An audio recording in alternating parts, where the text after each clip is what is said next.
নমস্কার, অনন্যাস কুকিং ব্লগের একটা নতুন ব্লগে আপনাদের স্বাগত জানিয়ে আজকের ভিডিও আমি শুরু করছি। আজকের রেসিপি হচ্ছে কাতলা মাছের আলু দিয়ে একটু কষা কষা তেল ঝাল। এই রান্নাটা বানিয়ে নিয়েছিলাম আমি একদিন রবিবারে, সেদিনকে মাংস খাবার মন ছিল না, সেদিনকে বানিয়ে নিয়েছিলাম। সো এরপর আমি তেলটা গরম হয়ে গেছে, কড়াটা বসিয়ে দিয়েছিলাম। তেল গরম হওয়ার পরে আমি পেঁয়াজগুলোকে এরকম ছোটো ছোটো করে কেটে নিয়েছিলাম। কী কী ইনগ্রিডিয়েন্টস নিয়েছিলাম সেইটার ভিডিও আমার তোলা হয়নি, কারণ রবিবারে সেদিনকে অনেক রাশ ছিল সেই জন্য।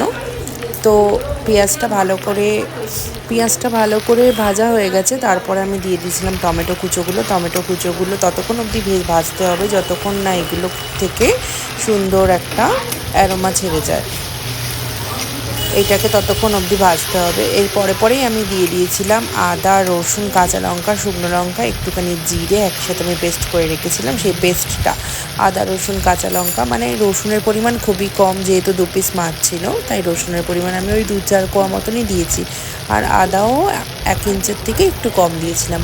আর তারপরে আমি দিয়ে দিয়েছিলাম পরিমাণ মতো নুন, হলুদ, একটু শুকনো লঙ্কার গুঁড়ো, ব্যাস। কারণ আমি জিরে গুঁড়োটা দিইনি, কারণ আমি জিরেটা বাটাতে দিয়ে দিয়েছিলাম। বাটা মশলার স্বাদটা খেতে বেশি সুন্দর হয়, সেই জন্য আমি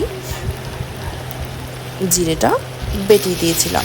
বেটে দিয়ে সব মশলাগুলোকে সুন্দরভাবে ভালো করে কষিয়ে নিয়েছিলাম যতক্ষণ না এগুলোর থেকে কাঁচা গন্ধটা চলে যায় আর তেলটা ভালো করে সেপারেট না হয়ে যায় আর কড়া থেকে উঠে না আসে। ততক্ষণ আমি সুন্দর করে কষে নিয়ে ঢাকা চাপা দিয়ে ভালো করে কষে নিয়েছিলাম। তারপর আমি দিয়ে দিয়েছিলাম ভেজে রাখা আলুগুলোকে আমি একটুখানি ভালো করে ভেজে নিয়েছিলাম।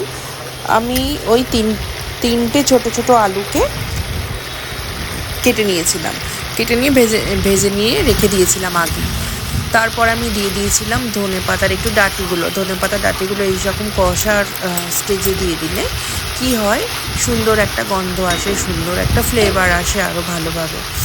সেই জন্য আমি ধনেপাতা ডাঁটিগুলো দিয়ে ঢাকা চাপা দিয়ে নেড়ে নেওয়ার পরে আমি এরপরে দিয়ে দিয়েছিলাম উষ্ণ গরম জল দিয়ে আরও ভালো করে ঢেকে ফুটিয়ে নিতে হবে। আমি হাই ফ্লেমে ভালো করে ফুটিয়ে নেওয়ার পরে দিয়ে দিয়েছিলাম ল্যাচা, যেহেতু আমি ল্যাচা খেতে খুব ভালোবাসি।